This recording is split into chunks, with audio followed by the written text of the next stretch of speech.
Folks, welcome back to the Armchair Warriors podcast, episode number 1818. This is a big one. Luke, I have something to share. Before I do this though, let's talk about what we're going to talk about. We're going to talk about the playoff hockey. Women's playoff hockey just wrapped up. That was a doozy. The Memorial Cup just wrapped up as well. So that's a big deal. And now, hold on. We got an interview in there too. Come on. Sorry, we got a great interview. Sorry. An awesome interview, actually. I cannot believe I forgot to mention this. I'm actually getting a little nervous for the part ahead, so I stopped and didn't mention this, but we have Mr. Dallon Melin on the pod today. He was fantastic, lived up to all my expectations from the boys talking about him. So, Luke, I'm actually pretty nervous about this. I'm totally going to screw this up. Do you think they'll get mad at me if I screw it up? Probably.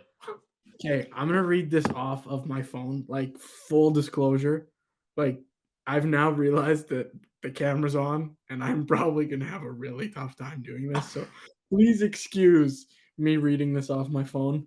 If you're listening, you can't even see that I'm reading it. So totally disregard You that just part. completely outed yourself to a ton of people that would have had no idea.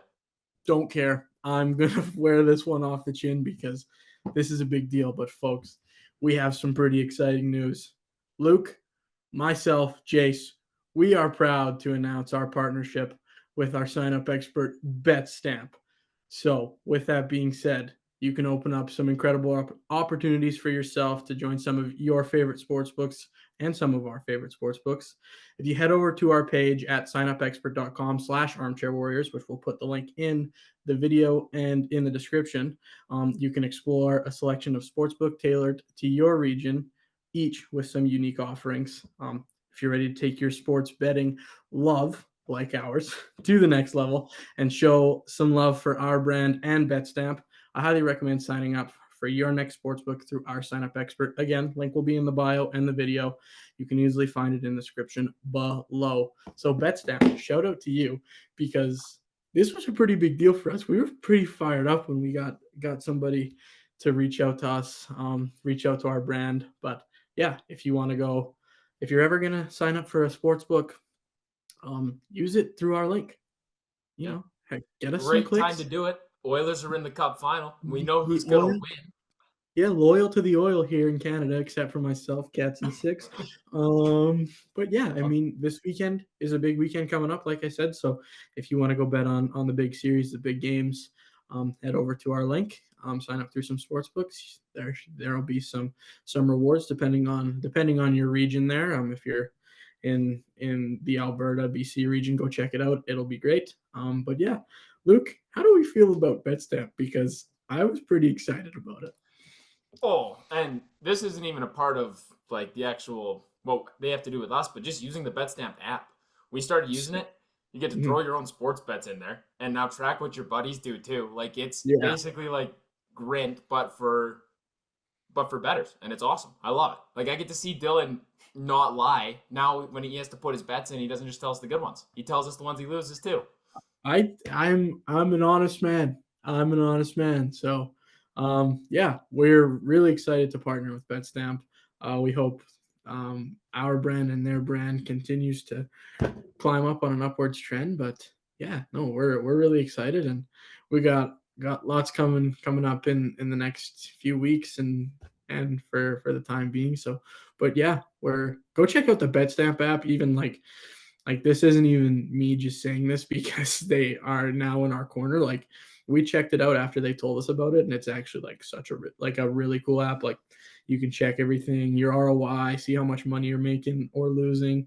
But yeah, I mean, at the end of the day, full disclaimer, only gamble what you can afford to lose. Don't be dumb. It's not worth your time or money. So, but yeah, at the end of the day, have fun doing it and do it responsibly. Well said, Dylan. Well said. You did better. First ad read. Pretty impressed. I felt okay. I'll get better, but for the time being, I'll take that first one off the chin. It feels good. It feels good to get that one off the chest. Now we'll go to something you're a little more comfortable talking about. Yeah, for sure. Rip on the Oilers. Go nuts. Rip on the Oilers. I know it's coming. You just start now.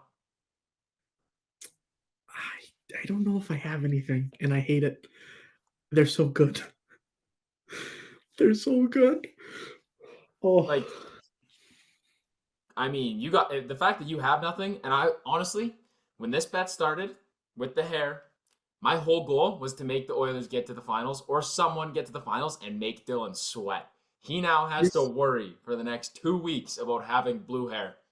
this is such a me bet. Like this bet was foolproof for the last 30 years of 30 years of the hockey world.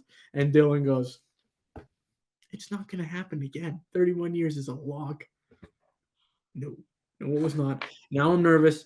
I'm pretty confident. Jace, would you like to share the goalie stat you shared with me today about Sir Bob in his cage? How many how many saves was it he made, and who else was on that list? Just by the way.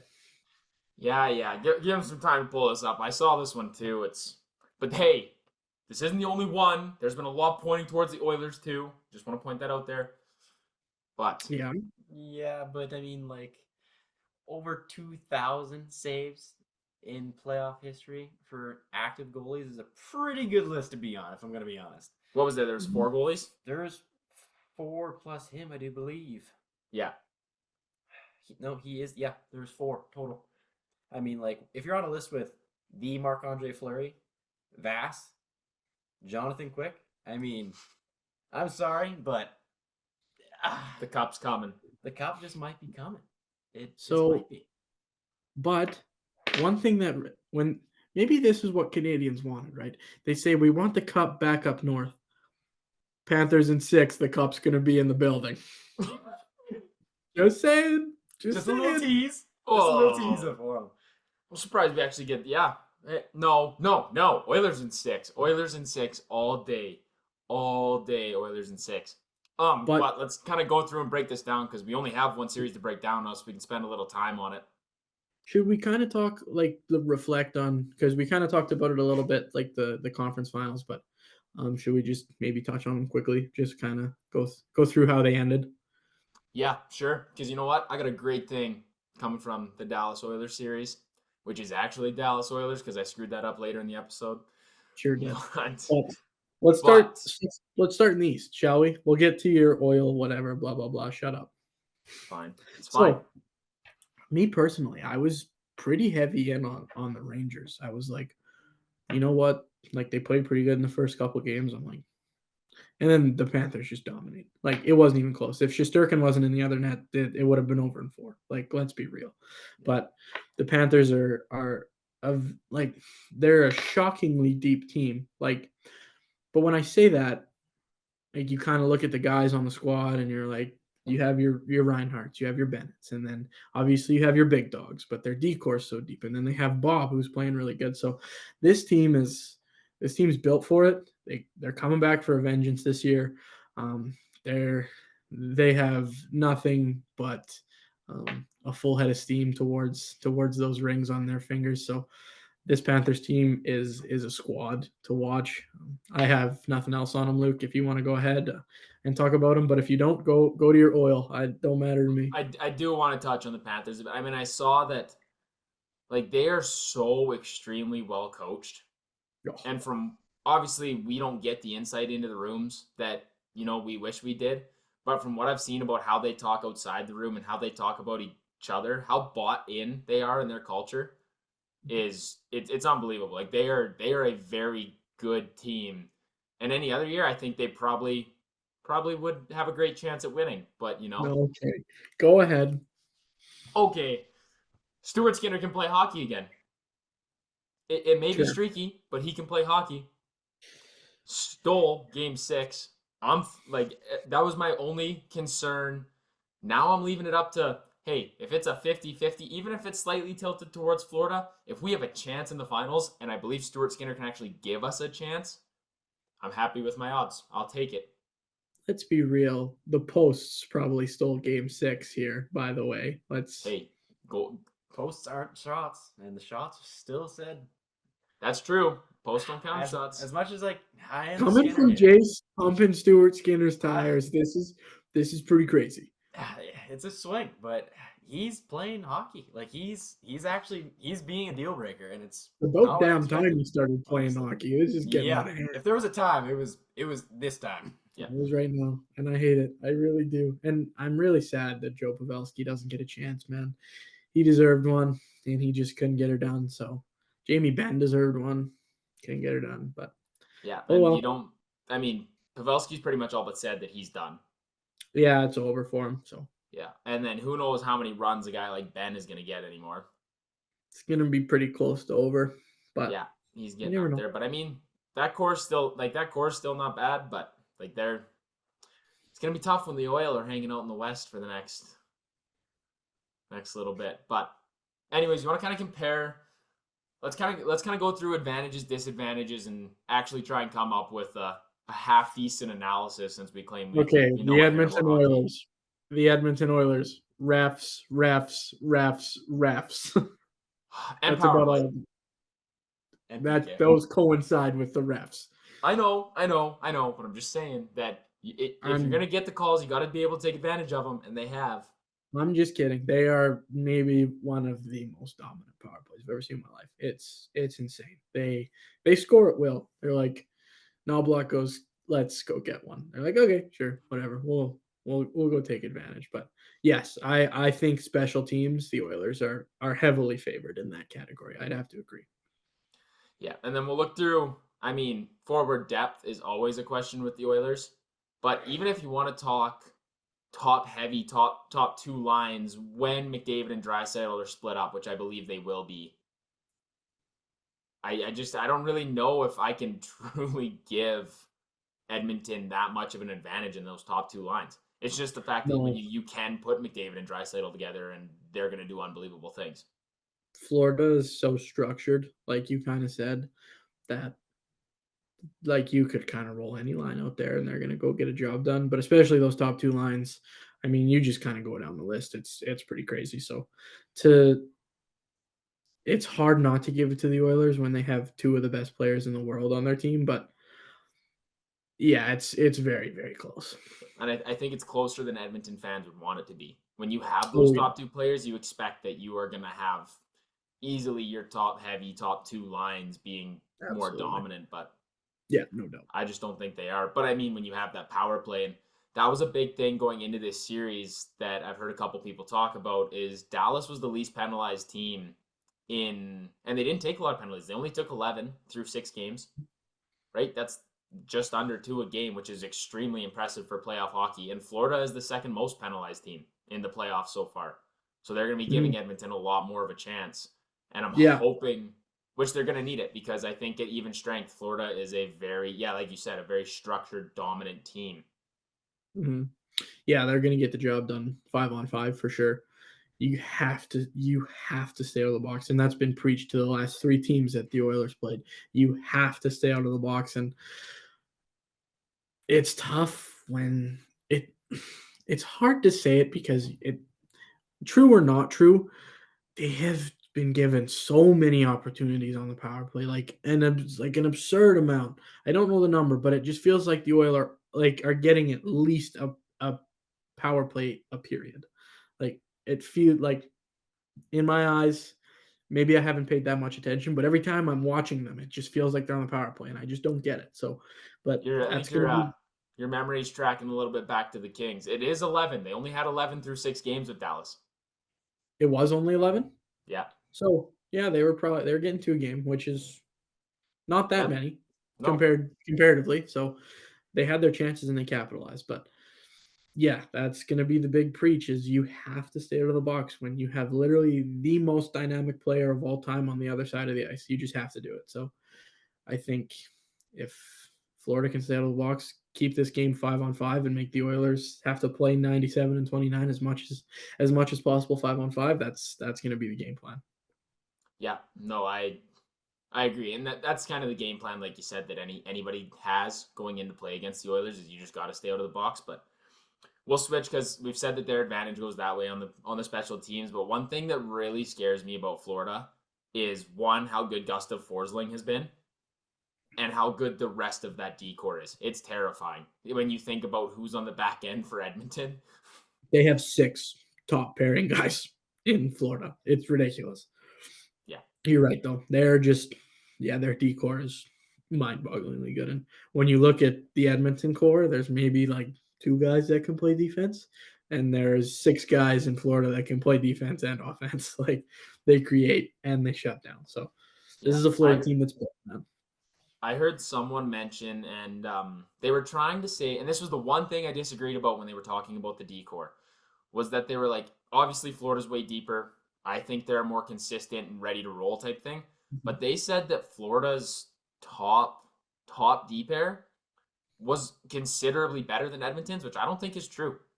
That Ekholm Bouchard pairing has been very good. And I mean, obviously they get a lot of minutes, but when I was watching that game 6, if Ekholm and Bouchard were out there, I felt okay. As soon as Nurse touched the ice, like I could almost, I was shaking. Like it felt like I was just on something, just twitching out because of how terrifying it was to watch. Fair. I think that's fair. Yeah, that's a good pairing. I think for any team, honestly. But yeah, that the Florida pairings are just way deeper. But I think the top pairings go toe to toe for sure. Yeah, that was kind of just the one piece that I was a little bit like, hey, like there's if we're gonna talk top heavy, that's what Edmonton is, and they've got the guys to do it. Like it's not like they're top two, but man, doesn't Nurse scare me every time he touches the ice. I'm just petrified. And so yeah, we talked about even strength, and we talked about special teams. We talked about D cores. We talked about forward cores. Where do you think I'm going with this? Stuart Skinner's the best goalie alive. Gonna be for the next. Well, close. I was actually going to say the worst, but it pains me to say it. And when Jay says it, I mean, I have no ground to stand on, but he's been playing some good hockey in the blue paint, and it's pretty scary. It is very scary. So yeah, he's still not sniffing a 900 yet, but it's definitely like if this hot streak continues, there's not much else that Edmonton needs. So yeah, it really all comes down to him. It does, and it I really think does. game 1 is going to be detrimental. It is going to be do or die. Honestly, They can score, yeah, but can they keep pucks out of their net? We'll see.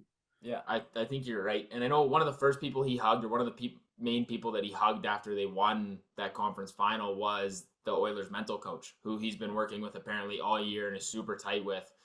But kind of like you said, game 1 will be almost more detrimental to just the mental game itself. Like if he gets smoked game 1, the Oilers have no chance. Like he's not going to bounce back from that. We're very different if he has a very dominant, or not even dominant, but very serviceable game 1. Just continues his play. And then maybe he stumbles in game 2. You feel like he can still recover. If he comes out of the gates in a terrible game 1, there's very little faith, and it's hard to battle back from that mentally for the rest of a 7-game series for sure. Yeah, getting worked in game 1 instead of stealing one in Florida, that's an entirely new ball game. So exactly. Yeah, it hurts to say, but he's making me nervous. He's making me real nervous. So this is going to be a series. With that being said, obviously, I think Bob is the better goalie. Yeah. Oh yeah. Yeah. Oh yeah, for sure. His career just shows you why he has to. Like he's that guy, and he has been that guy for however long. Minus that 1-year slip, the first year he's in Florida, that wasn't very good. Yeah, but that was a throw. They had a backup, so it's okay. But yeah, he'll. I don't know. You can hope that he'll continue to be the better goalie, and I think he will be.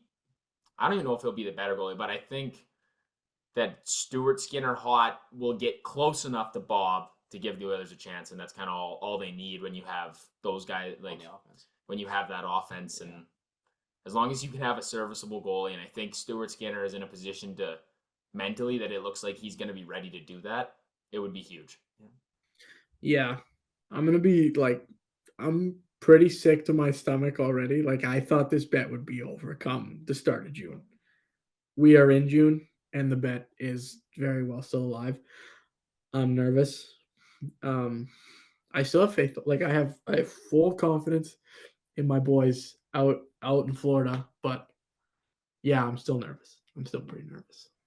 The beautiful thing is, we normally have to, like, one of us has got to be in person to do it. So if I get to do your hair, it's going to be happening in Vegas. I know. Whether it's in a bathroom hotel bathroom of a hotel, Side of the strip.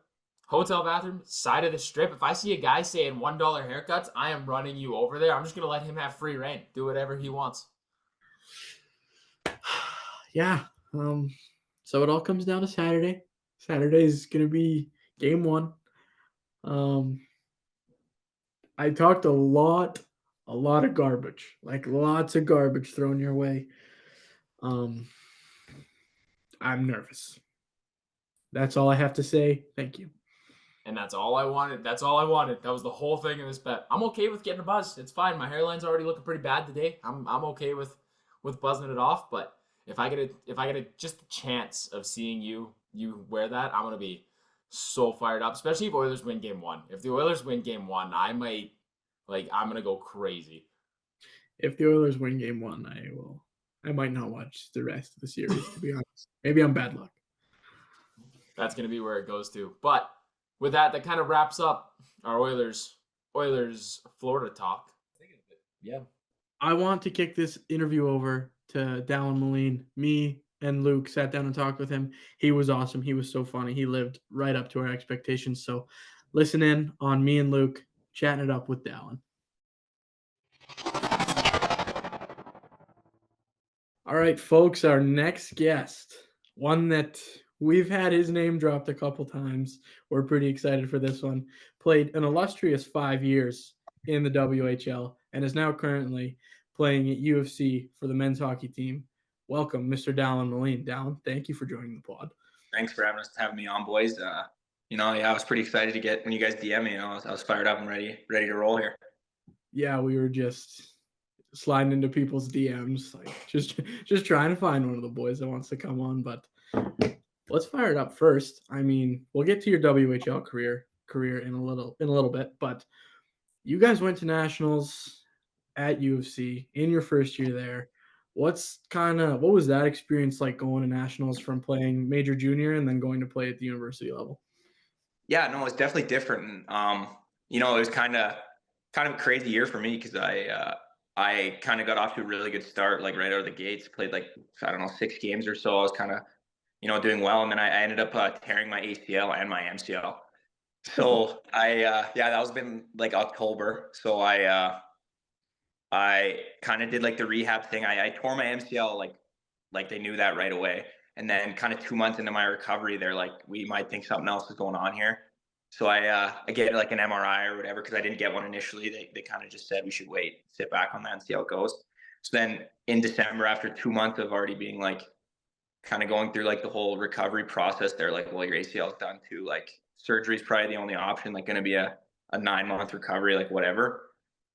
And then I was like, I don't think so. Like, I'm going to give this a try. I'd heard people doing it. And then they're like, okay, well, we're going to get you in with a surgeon. We'll see what he thinks. And then they hooked me up with a surgeon over at the UFC. He's like with the Flames or whatever. And he felt my knee up and he just said, you can try it. And I had a brace that I played with previously anyway. So I could wear that. And he said to, just give it a try skating. So kind of for a month there, just skating on my own. And they were kind of like, oh, like you got to be real cautious and whatever, just kind of skate on your own, no gear. And then I just started pushing it right away, and then kind of progressed like through Christmas. I got on the ice there in my hometown. They kind of let me go in the rink and skate. So after Christmas came back, I was like, I feel great. Went saw the doctor again, and he's like, I'm shocked, but I think you can give it a try. So then kind of the next month was just like getting back into practice and kind of getting that process going. And then like right before playoffs, kind of got back in my first weekend.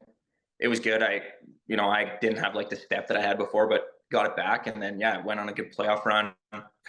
We lost in the Canada West Finals, I guess, to UBC there. They were a stacked team, which was disappointing, but got to go to Toronto and we played kind of a tough tournament. We were out there for like a week and we played Thursday night, lost out in double overtime. So it was tough, but it's a cool experience. Like it's not like junior. You're only playing on weekends and it's really intense. And like, I gotta be honest, like I think it's some of the most underrated hockey like in the world.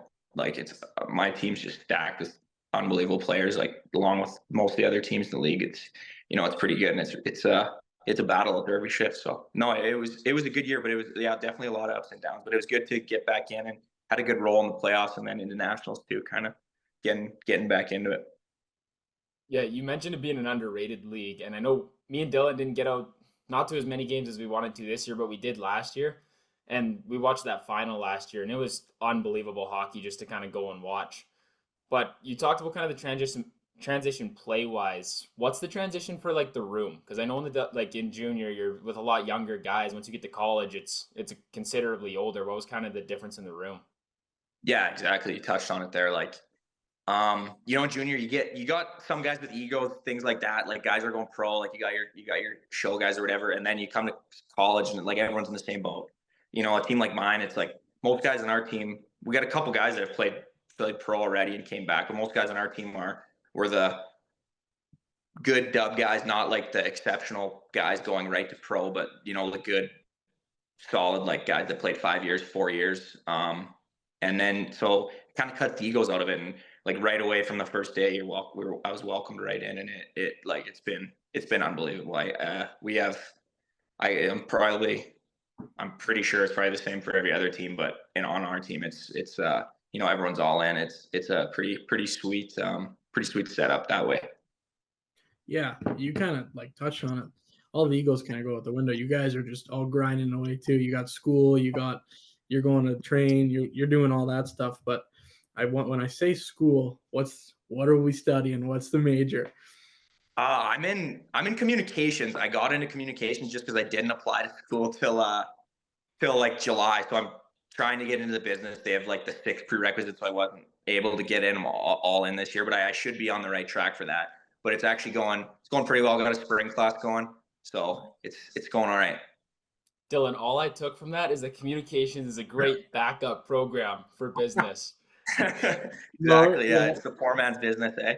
Yeah, that's what we're in. I'm in business, and then Dylan is in broadcasting and communications. So, yeah. It means a lot. good. Yeah, That's right. it means a lot to hear that business is an actual option, because we get made fun of all the time, business kids, for being the kind of the lesser of the university kids. But I think it's a good degree. So I mean, no, definitely, I agree. That's kind of what I'm shooting for there. Just get into that and then see where it goes. Obviously, my goals, I'd like to be able to leave school early and go get a good pro opportunity, but we'll see what happens. Yeah, for sure. You kind of touched on what you're doing now. What's the balance like? Like, how do you find the balance when you're now trying to do a university course load and play hockey at the same time?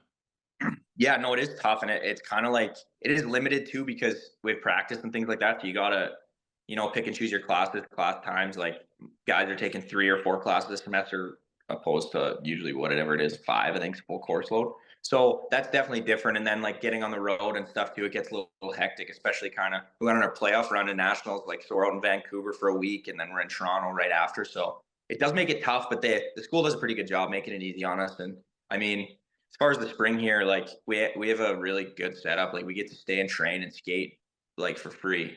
And just kind of like in May and June, I've been kind of in Calgary during the week, and then I go home and work on the weekend. So it's pretty good that way. Like it does get definitely hard at some points, but if you just put the PlayStation controller down the odd time and you pick up the books, like you can get by. I was gonna ask, what's it like from going to graduating high school, playing in the dub, to just grinding chow all day when you're not at on ice at the rink, to then going to play university hockey, and now you have to go train and then do school for like 8 hours a day. Like how hard is that to get out of No, that? it is definitely an adjustment. I kind of had an easier course load, I guess. I took some easier classes, but like I got into those calculus classes and I was like, holy, I haven't looked at any of this stuff since I was like 16 years old.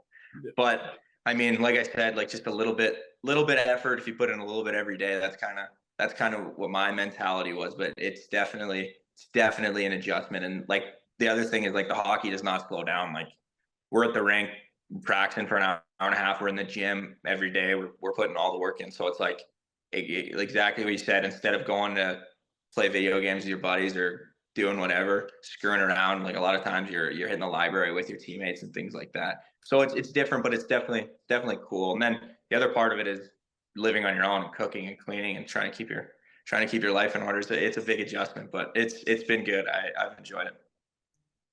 You mentioned playing PlayStation with the boys, but didn't mention a game. What's kind of the go-to game that you and the guys are playing? Oh, well, honestly, through junior, like a couple of us were playing a lot of Farm Simulator, getting on there, grinding out the farm. Obviously the classics. You got Fortnite. We play like Siege, like Rainbow Six Siege. Those are kind of my main ones. I don't know. I'm not a huge gamer, but I like to get on there with the boys. It's fun.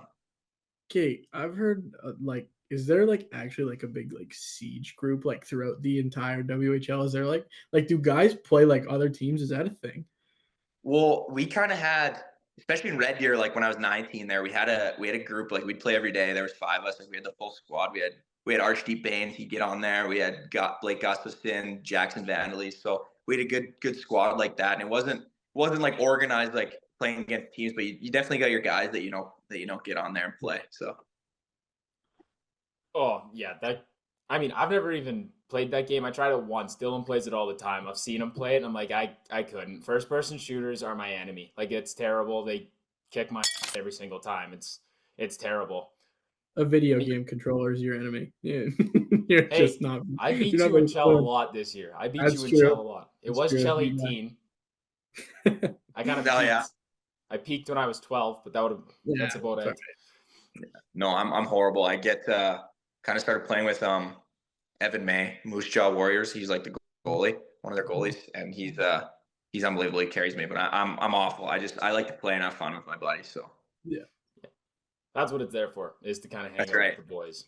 Exactly. I was gonna add. I mean, let's kind of switch over a bit to your WHL career. I want to know. We kind of talked about you being like transitioning from younger to older. What was it like being an older guy in the WHL rooms and having to kind of mentor and teach those young guys? I mean, clearly you made a good impression if you had a couple name drops on here, but what's it kind of like mentoring those guys? Yeah, like coming into the league, like I like unbelievable 20-year-olds. Like I played with Brandon Hagel and Red Deer and Reese Johnson, those 2 guys. Alex Alexiev was there, so you're kind of just like only speaking when you're being spoken to. It's a lot different than it was. It was a lot different back then than it is now. It's a little more, I guess, I don't know, inclusive. I guess if you want to say like you don't get like I guess like the rookie vet stuff quite as much, but kind of transitioning and like I guess going up in Red Deer, like the role that I played on that team most of the time, like I was in like that bottom 6 spot. I was I playing with the young guys, and then so I think that kind of morphed me into like I guess that guy that like I'd play with them, and then like it kind of I guess like mentor isn't the right word because like they were all great players, and it wasn't like I had to show them much or like they showed me just as much as I showed them, but just kind of naturally came into that, just having to be around the young guys the whole time. And then obviously you get put in a position where coming into Medicine Hat as a 20-year-old, it was kind of right from the start that was like going to be a big part of my job. I played with Lindy the whole year, every game, so that was it. Just kind of came in naturally. I didn't look at it as anything crazy that I had to do. I never changed how I had to act with young guys or guys that I played with that were older or whatever. It just kind of, for me, it was just kind of a natural thing. Like everyone comes into the fold, and you just just become friends with everyone. You mentioned so you were playing with Brandon Hagel. So you were the youngest of the young at that point. And then you come into your 20-year-old season, and then you're playing with guys like Bashaw and Lindstrom. What's it like playing with a now NHLer and then future NHLers? Like, what is it like kind of going through the progression and just seeing this elite talent constantly throughout your career? Yeah, it's great. Like when you're 16, you kind of like all those guys like that. You're just like in awe every day. It's just like there, and it seems so hard for you when you're getting in the lineup. You're trying to grind it out. Like it seems like this is impossible. How this guy get 100 points? Like it's unbelievable.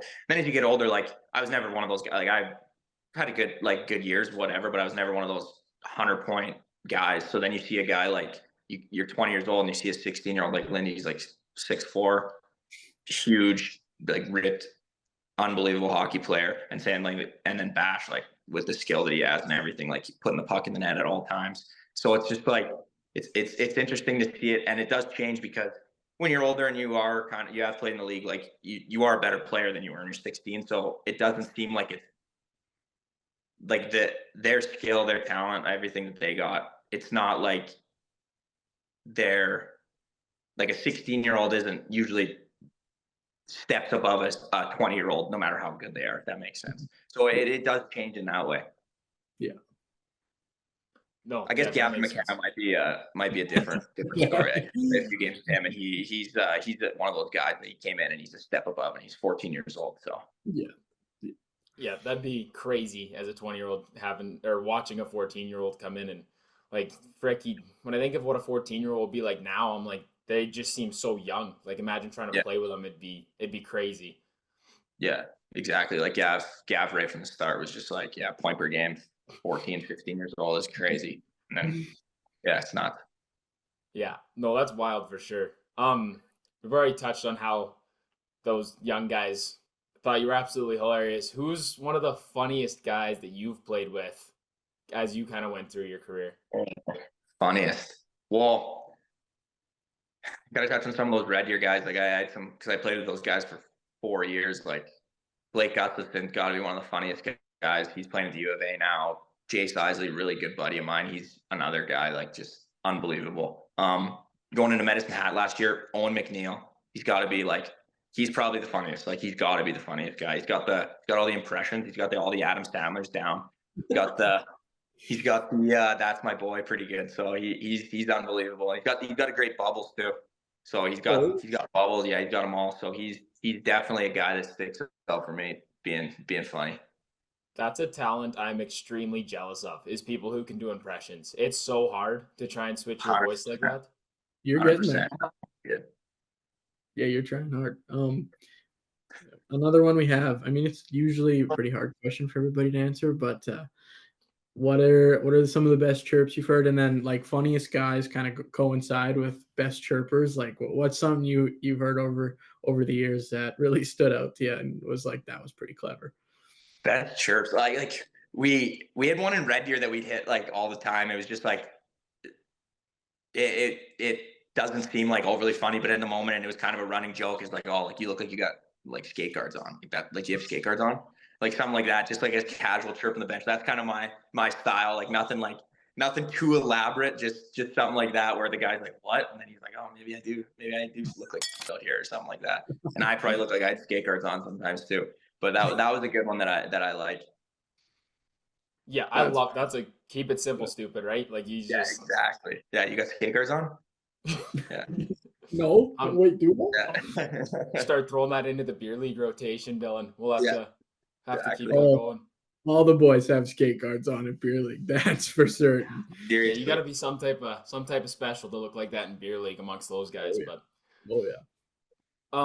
I know it might be a while back, but it would apply to university too. Like, did you have a welcome to the WHL moment or a welcome to USport moment if you kind of had one this year? But definitely the welcome to the WHL moments. Just like, I guess for me, it was when you're coming out of midget, and like this might sound dumb to some people, but like when you get the visor put on your helmet after camp, you're kind of like, hey, like I'm sticking around here. Like when you get to wear your visor first practice, that kind of thing obviously is unbelievable feeling. But then like you do have those moments too. Like my first shift, we were playing the Oil Kings. I remember the only thing I remember from that game, and it was like first shift, puck comes off the wall, I'm playing the wing, just get buried, cross check right in the back, dasher right off the visor. I had my visor just huge scrape right across the middle of it, and I was like, oh, okay, like I guess we're in it now. So yeah, that was definitely the moment where I was like, okay, it's a different game out here, especially being a big guy. Usually in minor hockey, I just kind of could make my own way, but yeah. Yeah, you're like the biggest guy out there in minor hockey, and then Yeah. you're playing against men now. Like they're men. Exactly. I'm gonna take this question before my partner over here takes it from me again. Favorite stick growing up or favorite stick recently? What was the go-to? Growing up, yeah, I was always just like as a kid, I had like some different ones, but when I got to like Bantam, and then I remember I was in like pro hockey life, and I'm like trying the sticks, and I'm like got like all the like the top of the line ones, but then I grabbed this like one Sherwood, like a Sherwood T90 is what it was. I must have been second year PB. I was like, wow, I can really snap it with this. And then like obviously you got your like those are like $300 sticks, whatever. The Sherwood T90 is like $90. So then it's like my dad's like, okay, yeah, we're getting them. We're like we'll get like 4. We'll get them all. So then from then on, it was like I still got like every time we'd go to the store because they were an older stick. Every time like we'd see them, we'd buy like as many as we could because they were my go-to stick for like 3 years there. So that's probably the one. I still have some kicking around at my house. So Your dad must have loved you. The yeah, boys yeah, walk in, all the kids are looking at the top of the line model. You go, Sherwood, that's the one, yeah, Dad. exactly. Yeah, and you could they were a little heavier too, so you could put some lumber on the guys. It was pretty good. Oh Yeah, yeah, you were just giving them the cross checks. I like that. yeah, exactly. Yeah, that was my stick. You, yeah, I don't know enough about those sticks going back that way, but man, yeah, those heavier sticks, that's the way to do it. Like my dad just loves. He tries to convince me every time. Is like get a Sherwood 50-30, like the even older ones that are just stick the Paul Coffey curve and hit them. So I'm bringing one to beer league for start of the season just to hit Dallon a few times, but Seriously, you just bury guys with them. It's pretty good. yeah, see how it goes. You mentioned you're in Calgary and then you kind of go home on the weekends. What are you doing hobbies wise in the summer when you're not training? Mostly I work usually like I work at home there. We got like a ranch, work for my dad, and then I also had a job working for the neighbors the last few years. So kind of just farming and things like that. Usually once a summer, me and my buddies get a golf trip going out to Kimberley. I think this year we're going out to Panorama, I think. We haven't really decided what we're doing yet, but usually stuff like that, golf casually. And then last year I went to Nashville, which was really cool. Just kind of just pretty basic stuff. You got like obviously you go to the Stampede one weekend and things like that. So just kind of work and then throw in the odd trip and just kind of hanging out with my friends. I have to ask. Everybody brings up golf. What's the handicap? How are we swinging it? Buddy, like if I'm shooting under 95, I'm like, this is a good round. I was really I like, like I'm that. brutal. Yeah, no, I'm not a good golfer. Like I get out there like if I like to get out there once a week in the summer, but no, I am Mhm. not. I am not a good golfer. I don't know. I can't get the knack of it. Yeah, you But got I to like to do it dedicate. still. I like to get out there with the fellas. That's Yeah, what it's you got all to about. dedicate way too much time to golf to be good at it. It's just not worth the time. Yeah, exactly. Yeah, and it's always like, oh, this game's stupid, and not. I don't practice ever, so that's kind of where I'm at too. Yeah, it's like, why am I not getting better? And then it's like, Yeah, well, I don't go ever. Like, yeah, exactly. makes no sense. This game sucks, but Yeah.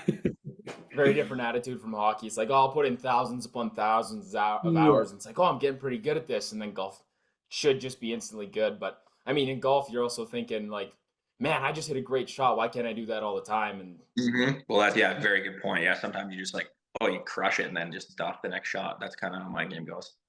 Yeah, go dumb. no, I mean, I got one last question here, kind of before we wrap it up. Oilers versus Dallas. I mean, you're pretty close to Edmonton, so I'm assuming you're cheering for them, but maybe not. Who do you not Dallas? Sorry, Florida. Crazy me. You wrote Dallas in here. I did. That's Dude, a I haven't fine. watched a game yet. That's a fine. Who do you got winning? I'm just gonna get it out and sit down and shut up because. Well, I'm a day one oil guy. I've been there through the dark days, so I've been there through the tough times, which is a long time, most of my life. So I'm enjoying this run, and I'm hoping they can pull through. They're tough against Florida, but I think if anyone can do it, it's them. They got the 2 horses up front. So yeah. Predictions. What game is it ending? Oof. That's a tough one. Oil at 4. No, I guess. No, we got to go. I'd say Oil in 7. It's got to go 7, doesn't it? Maybe 6 though. If the Oilers are up 3-2, they're not losing at home. Game 6. True, I'll say that. Yeah, I think that's where the odds are at right now. Is the best odds are Panthers in 7, and the second best odds are Oilers in 6. Yeah. So I think, I'm definitely on the Oil wagon. Might go take in the Moss Pit this weekend. We'll see. Oh, that'll be sick. Yeah. That city will be rocking for the next 2 weeks. It's gonna be bananas. Yeah, exactly. Well, we ask about the cup odds, and you reflect on the dark days in oil country. what might be like your favorite hockey memory throughout your hockey career, whatever it may be? What's that memory that sticks out for you? Oh, well, I guess going back to minor hockey, like back in Pee Wee, we got the league championship. We had a really good team. We had like, I don't know how many guys that went on to play major junior. Well, I guess 4 guys probably went on to play major junior, lots of junior A guys, just kind of from a small town. That was pretty cool. And then I guess obviously like looking on junior, it was pretty cool kind of to get to go to Medicine Hat. And I at 19 years old, I didn't really know if I was even going to get a chance to play in the league. And, I'd kind of randomly called like Willie Desjardins, like out of the blue in the springtime after I got released from Red Deer, and was just kind of like, hey, like, can I come try out? Basically, sort of thing. And he let me come try out. So then kind of going there and then getting a chance at the end of the season, closing in on a playoff run. And, we played Swift Current, and it was whoever wins that game gets to go to the playoffs, and we beat them that game, which was cool. I ended up scoring a goal. So that definitely was one of the best memories, just kind of getting to, Medicine Hat was a team that was really bad the year before, and then kind of coming into that year, we didn't have any expectations. We were way out of it, and just getting to get into the playoffs with that team, with the young group of guys we had, and seeing all that, and getting those guys like Lindy Bash, all those guys, like a little bit of experience, and just getting to play in those big games. That was really cool. That was probably my favorite hockey memory of that I have in everything. That's definitely the coolest one. The winning end. Those don't happen very often, but that's cool. Yeah, That's exactly. The one gamer, it was sweet against their rival too in Swift Current. They had all the guys, like whatever, they had all the draft picks, those guys, and we kind of just were, a young team with a good group of older guys, and it came through, and that was pretty cool. That's awesome.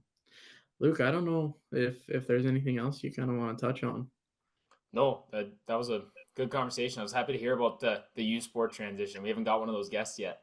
Yeah.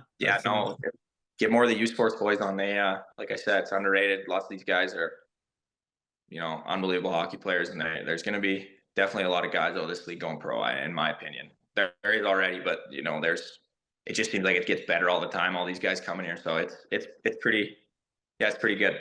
So yeah, every year I see that. Oh, sorry. Every year I see that with MRU. Like, it's just another couple guys that are either jumping like straight to the A for a playoff run, or straight to the coast and just getting contracts right out of their 3rd, 4th years after a good year. Exactly. Yeah, like MRU. Yeah, like they have unbelievable players on that team. Like every team's got those guys, and it's pretty cool. Yeah, well, and it's just everyone.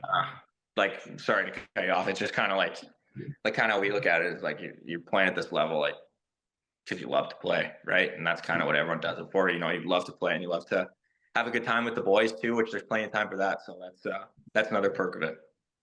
Yeah, this is pretty true passion at the college hockey level, which is nice to see. But next fall, like, we'll all be back down in Calgary, so we'll have to kind of link up with some of the guys on your squad. We'll have to sit down and do something in person, and we'll have to talk to some of you guys, because that'll be fun. So, but yeah, like I said, this is kind of it for us. We want to thank you again for hopping on pretty short notice too. We were pretty excited to do this one, so we were happy you got back to us and we could sit down and do it. But yeah, thanks again, man, for hopping on. It was great. No, thank you guys. Just let me know. Even if we don't do something, we can go for a beer or whatever. It was good to talk to you guys. Yeah, you betcha. Folks, that was Dallon Melin. Truly a character. We talked for a long time. What was it, 25 minutes or so? Yeah. It was a good portion. He is awesome. And you, fine folks, if you're ever in the area of a USport game, please do go check it out, because there is some fine talent kicking around there. Like he said, just a bunch of guys, very, very pure, raw emotion of the sport. When you look at the USport level, just guys that want to keep playing. So go have a look whenever you get a chance. But yeah, Dallon was awesome. We're gonna reconnect with him again down the road, do something again with him, because he was the best. But now here we are for the long-awaited game everybody loves and I hate. Actually, I won last time, so I'm back on the love wagon. It's 8-7 for me right now. All right, I got a chance to tie today. career path game. Jace, you have the coin. Be our guy here. All right. Who's calling? Me. All right. Tails. He's seen it. It's heads. I'm terrible at this game. It is heads, ladies and gentlemen. I don't know whenever I win. I want to go first. You want to go first? Okay, give him the rock. Okay, timer's out. Screen is presented. Hold on, let me read this off before you go and... What are we doing? 3 minutes? Ooh. Yeah, 3 All right. minutes. Hold on, don't start it yet once I'm done soon as you reading. finish. Okay, this guy started in 2016 with the New York Islanders. Played with the Islanders all the way up until 2023, where it looks like he was traded to the Vancouver Canucks. Then started the next year with the Canucks, and mid-season went Chicago and Nashville. Time starts now. And that is where he finished the year, was with the Predators. Oh, he was a Blackhawk. Anthony Beauvillier. Yeah, that checks out. Bang! If I'm going to be totally honest, I came up with this one for you, and I was looking at it, and I'm like, who is this? I don't know who this is. I was trying to think. Because Jace told me we pick similar people, so I totally forgot that I picked this person. That's... Oh. That puts the pressure on. You are not very right. 8-8. It's not going to be 8-8. It's not going to be 8-8. I'm gonna bounce back. That felt so good to get that one. Holy, dude. Okay. Dylan, All are you right, ready? just pop it up here for me, young man. You gotta present your screen. Oh, what?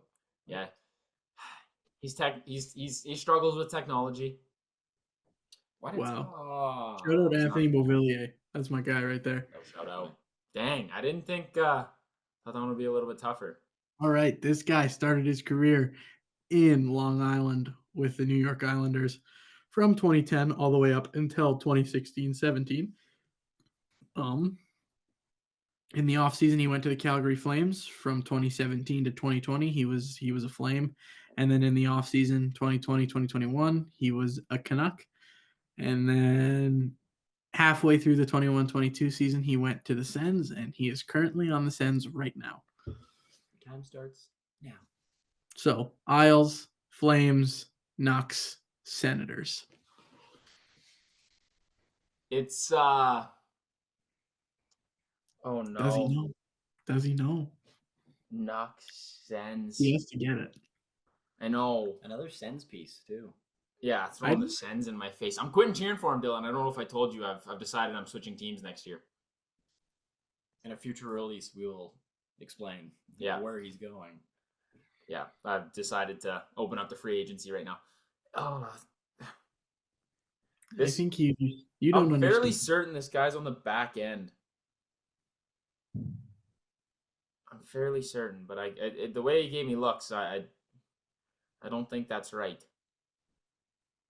Isles, Flames.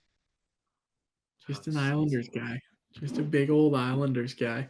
Dude, this Sens is so frustrating that you guys throw that at me and I'm not a true fan. Bad fan. Yeah, I'm You're a bad fan. dude. It's heartbreaking. You're a horrible fan, actually. Ottawa Senators.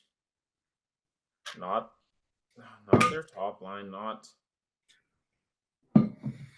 there. How much time do we get, Jace? We'll just let him run the 3 minutes. Oh, okay. We're just not giving him any other hints. Yeah, because I need this or else I lose. Yeah. I mean, we'll reveal it, but rolling through the lines. Oh, and I want a hint so bad. Yeah, Isles, Flames, Canucks, Sens, man.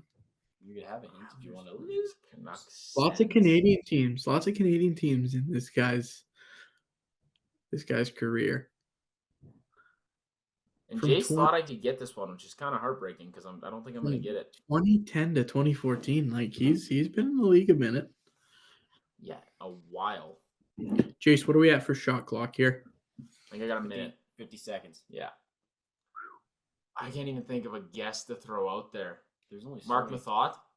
No. Oh. Dude. Oh. Is it there? Oh, Kostelic? Ah. No. I think that was my last. That was my last half decent guess that I could think of. I don't even know who you just rattled off. Really? You thought of Mark Mathot? Yeah. And is it Mark Kostelic as well? Yeah, it's Mark Kostelic. You may be pissed. I'm gonna be mad. I don't think of anyone that I can 10 go with. seconds. This is kind of embarrassing, Dylan, eh? Shut Yeah. up. Shut He up. was. Should we move on to like some hints for the Yeah. viewers? Okay, I lost, but Yeah, you lost. let's throw some hints out there. He was a Brandon Wheat King. What? Yeah, Yeah, he was. he was a Brandon Wheat King. And a Moose Jaw Warrior. Oh, Yeah, I still don't know. He I was figured you would. drafted 53rd ov in 2008. Did he play World Juniors? Yep, he did. He played in the 2010 World Juniors. Wasn't that the first year they lost? He threw up 3 points in 6 games.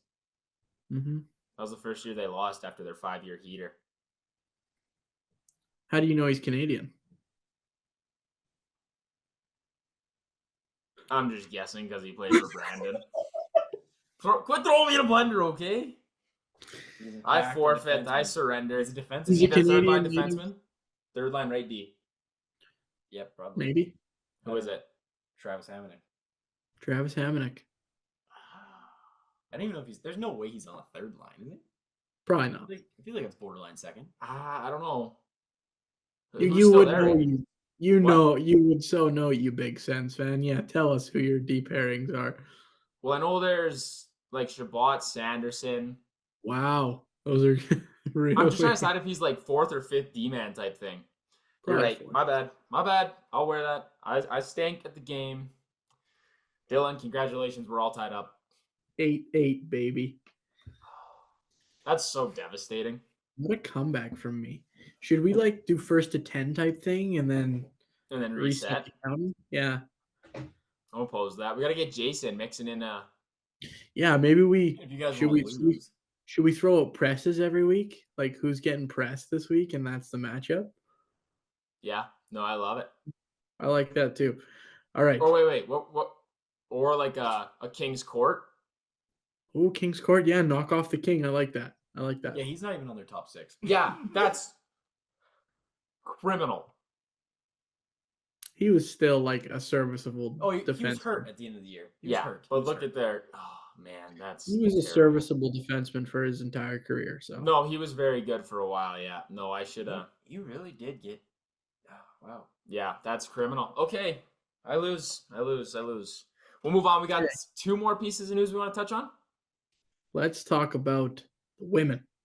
How about the Walter Cup being handed out to none other than Minnesota, PWHL, Taylor Heisey, the greatest female hockey player of all time. Yeah, add her to the debate. Add her to the debate. That was awesome. They got robbed in game 4.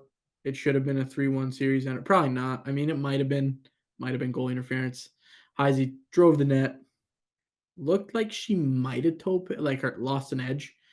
Maybe looked like a trip. It was borderline. Nonetheless, game ends in double overtime, 1-0 for Boston. So they push back. First, like inaugural playoffs for the PWHL was. I mean, this season was pretty cool. It was awesome to see. We got our first trades, the draft, the whole thing unfolded. I think this league's kind of trending in the right direction, and I for one am really excited to kind of watch it grow. I think that this should be the most successful women's league we've seen. Like it seems unified, which is something that has been lacking in the last couple leagues that they've tried to establish, and then just they've like the flexibility to work around the international schedule. They've done really well with that too. But no, it was fun to watch. I mean, many just like that last game, they kind of walked all over Boston, but like the score ended up being fairly tight until the end. Oh yeah, no doubt. It was a dogfight to the end, so it was good to see. I for one I wanted to see my goat win it, but whatever. I guess Taylor Heisey can walk away with one, and she was the MVP as well because she was just lights out good. So she's gonna dominate that league. But I'm excited to see like the young talent come through because we got a lot of young talent that we've seen at the U18s in February. So this is gonna be a league that you're gonna want to watch, and I hope to see it expand to Western Canada. That'd be cool to get some out west, but obviously that might be a little ways away A still. couple years down the road. But that barn was Pretty. rocking though in mini. Hmm. Yeah, Which I think every barn has been pretty full. So I'm excited to see it. I'm gonna try and watch it a little closer next year. Obviously, it was kind of our first time doing this pod, and we were pretty NHL focused and major junior focused. But I think next year we're gonna be pretty centered in on it, and I'm excited to see what comes of it. It's gonna be good, and I hope to see it grow. And yeah, that's the goal. Is we're trying to get a Heisey jersey up here. We want one mhm. on the wall. We want one. Shout out Taylor Heisey. I love you. What else do I have to say? That's about it. Yeah. Maybe once they kind of go for logos and Yeah. get to see what kind of jersey designs they come up with, we'll try and cop a Heisey jersey. I was just Yeah. telling Jace though, you were talking about the young talent, about Chloe Primerano, how she had 3 points per game. Like I was just remembering that she had 3 points per game as a second year in midget. Like she has another year to go, and I don't know what she's gonna do because 3 points a game is a D-man. Like what? She could be like, I don't even know what she like. Does she go the college route? Like that'd be the only kind of other option for her, right? Yeah, I don't even know. Give her exceptional status. Let her hop in the Pete up next year. I Let's go. agree. Go We for a need ride. our first. I agree 100% because she smashed the U18 record too, didn't she? Oh yeah, it was like she dominated there. She still got another year. Yeah, dude. Like she's sick. And yeah, the PWHL isn't going anywhere. I hope in my eyes it doesn't. It has been very good. It's marketed well. They've brought in tons of people. Crowds have been full, so it's gonna be good. I think, Yeah, and all eyes are starting to kind of shift towards even um, international play. This isn't. I don't think it's really much of a charity case, right? Like you kind of see people are like pushing the women's game, but I think the women's game's starting to push itself, right? Like we're not here having these big brands trying to push it on us. People are getting invested into it. So to see that and to see the women's game grow within these next few years is going to be really awesome to watch, and I'm excited for sure. yeah, me too. We'll have it on. We'll get it going. It's mainly on TSN, right? Yeah, it's a TSN thing. Yeah, that's okay. We got TSN here. We can run that on one TV, NHL on the other TV. We're gonna have it going all year next year. It'll be great. It'll be great. Major junior, like I said, we talked about it a fair bit this year. The season is over.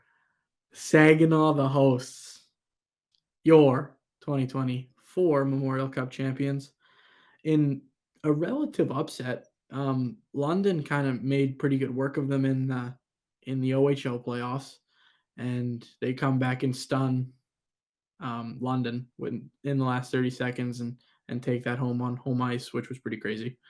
That being said, they were the only team in the OHL playoffs to take a game off of London. Yeah, no, you're right. That was relatively the closest series, and they came back with a vengeance in the final, and that was really cool to see. Yeah, but they're a good team. Like there's a reason they were the host. They don't just go around picking hosts who aren't going to be good teams. Like No, there's a reason they were going to be there. And Perek is as the advertised. He's real deal. disgusting.